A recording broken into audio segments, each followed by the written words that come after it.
dirait un peu du coton ou de la neige. Non, plutôt un nuage. Une sculpture contemporaine ou quelque chose comme ça. Une œuvre d'art. Un gros caillou. Voilà, cru que c'était un popcorn. Ouais. En premier, t'as cru que c'était un popcorn? Ouais. Et pourquoi? Parce que c'est blanc et que c'est la forme d'un popcorn. J'ai cru que c'était un espèce d'ours en fait. Une crème glacée, voilà. Ouais, la chantilly. Non, une crème glacée italienne. C'est une meringue. C'est beau, c'est beau. Je l'ai photographié moi-même ce matin.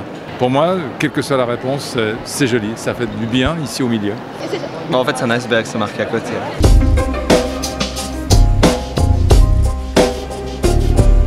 Donc, pourquoi il y aurait un grand iceberg au milieu du Nimaï? Très bonne question. Hein. Mais il y a plein de choses étranges ici, pas que cet iceberg.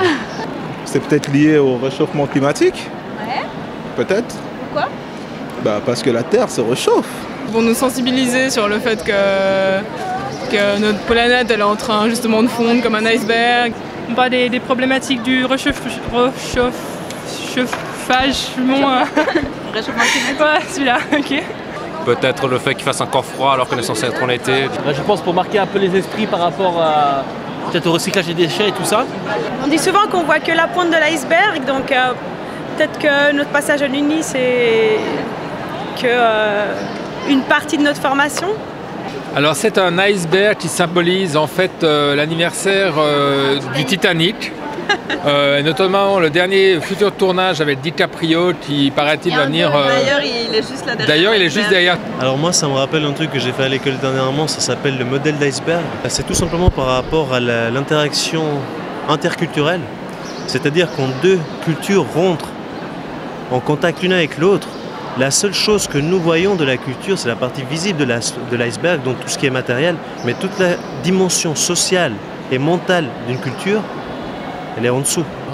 Donc comme les étudiants vont bientôt passer un examen, ça leur rappelle qu'ils sont tous des petits titanites qui vont heurter l'iceberg et qui vont couler avec. Oui.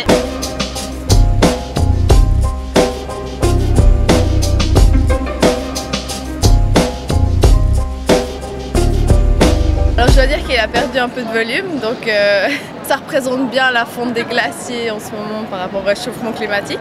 Ah oui, malheureusement j'ai vu toutes ces phases, de la meilleure à la pire. J'ai vu quand il a commencé à fondre, c'était super réaliste, il y avait plein d'eau partout. J'en ai aucune idée, mais récemment il y a eu le projet Deepwater, donc je pensais que c'était directement lié à ça. J'ai compris qu'en fait il y avait un bateau Planète Solaire qui avait fait le tour du monde l'année passée par rapport à l'énergie solaire. Et que maintenant il a été envoyé outre-Atlantique pour faire des études, il me semble, des expériences par rapport au Gulf Stream. L'Uni a participé, il y a Martin Béniston qui a participé au projet, c'est lui qui l'a initié d'une certaine façon. Au départ, il y a le Planète Solaire, c'était le bateau qui a fait le tour du monde, mais après par la suite c'est Martin Béniston qui avait proposé le projet de faire l'expédition scientifique. Donc c'est l'université qui est impliquée là-dedans. On est une équipe d'étudiants du master en communication et médias de l'Université de Genève et donc on travaille en fait en partenariat avec l'Université de Genève et Planète Solaire Deepwater pour leur campagne scientifique qui est menée au long du Gulf Stream. Et donc en fait on avait le projet de faire une campagne teasing à l'université pour un peu éveiller la conscience des jeunes sur ce projet-là. C'est pourquoi on a voulu faire en fait un projet assez gigantesque pour en fait surprendre.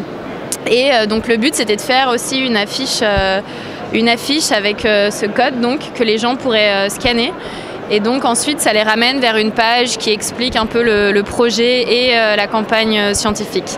Donc voilà, on espère que ça marche. A priori les gens ont l'air de scanner le code et de nous poser plein de questions. Donc pour l'instant on est assez confiants.